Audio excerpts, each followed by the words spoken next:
Aprilia dengan nomor NPM A1G024136. Aku berasal dari kelas 1B PGSD dengan dosen pengampu. Baiklah, kali ini kita akan membahas manajemen peserta didik dan sarana prasarana sekolah. Apa itu manajemen peserta didik? Manajemen peserta didik adalah suatu usaha untuk mengatur, mengawasi, dan melayani berbagai hal yang memiliki kaitan dengan peserta didik agar peserta didik mampu mencapai tujuan pembelajaran di sekolah. Mulai dari peserta didik tersebut masuk sekolah sampai peserta didik tersebut lulus dari sekolah. Selanjutnya yaitu fungsi manajemen peserta didik.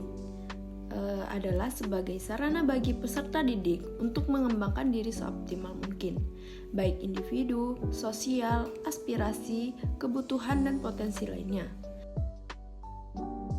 Tujuan manajemen peserta didik yaitu untuk mengatur berbagai kegiatan dalam bidang kesiswaan agar kegiatan pembelajaran di sekolah dapat berjalan lancar, tertib, dan teratur, serta mencapai tujuan pendidikan sekolah.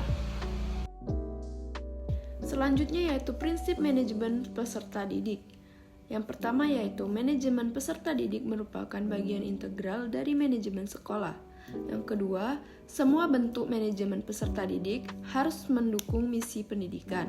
Yang ketiga, kegiatan manajemen peserta didik harus mempersatukan siswa dari latar belakang beragam. Yang keempat, manajemen peserta didik berfungsi sebagai pengaturan dalam pembimbingan. Yang kelima, kegiatan manajemen harus mendorong kemandirian peserta didik. Yang keenam, manajemen peserta didik harus relevan untuk kehidupan siswa, baik di sekolah maupun di masa depan. Yang ketujuh, penyelenggaraan manajemen mengakui karakteristik peserta didik termasuk intelektual, minat, bakat, kebutuhan, pengalaman, dan kondisi fisik. Selanjutnya yaitu ruang lingkup manajemen peserta didik. Yang pertama, perencanaan peserta didik. Yang kedua, penerimaan peserta didik baru. Yang ketiga, orientasi peserta didik. Yang keempat, mengatur kehadiran dan ketidakhadiran peserta didik. Yang kelima, pengelompokan peserta didik. Dan yang keenam, mengatur evaluasi hasil belajar peserta didik. Yang ketujuh, mengatur kenaikan tingkat peserta didik. Dan yang kedelapan, mengatur peserta didik yang mutasi dan drop out. Yang kesembilan, kode etik, pengadilan, hukuman, dan disiplin peserta didik. Yang selanjutnya yaitu manajemen sarana prasarana sekolah. Manajemen sarana dan prasarana sekolah adalah proses kerjasama dalam melaksanakan pendayagunaan semua sarana dan prasarana yang ada di dalam lembaga pendidikan secara efektif dan efisien yang dikelola untuk kepentingan proses pembelajaran di sekolah. Tujuan manajemen sarana dan prasarana sekolah adalah memberikan layanan secara profesional di bidang sarana dan prasarana sekolah dalam rangka terselenggaranya proses pendidikan secara efektif dan efisien.